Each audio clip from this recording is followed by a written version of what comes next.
Eh bien, cette reconnaissance renforce l'affirmation du pape François et de son prédécesseur, le pape Benoît XVI, que la catéchèse se situe dans l'évangélisation. Elle n'est pas une activité isolée exercée par un petit groupe de personnes. Elle participe à la mission de l'Église qui existe pour évangéliser.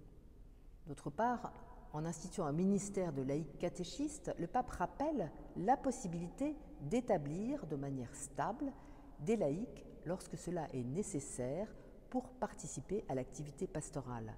Chaque évêque décidera ainsi si l'institution de tels ministères est fructueuse pour son Église locale.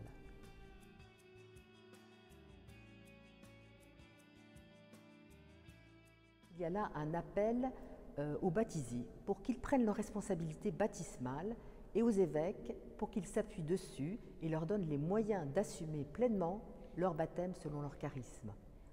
Le pape rappelle que les laïcs ont toujours été appelés à exercer des services au titre de leur vocation baptismale.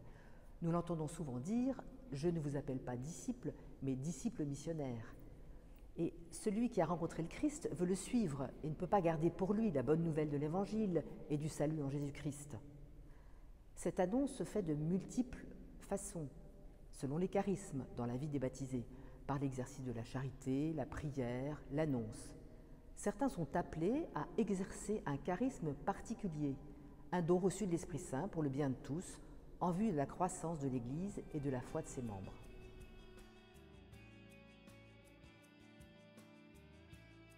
Le motu proprio reprend là-dessus le directoire pour la catéchèse qui est apparu en français en septembre 2020. Le catéchiste est appelé à être témoin, enseignant, mystagogue, compagnon et pédagogue.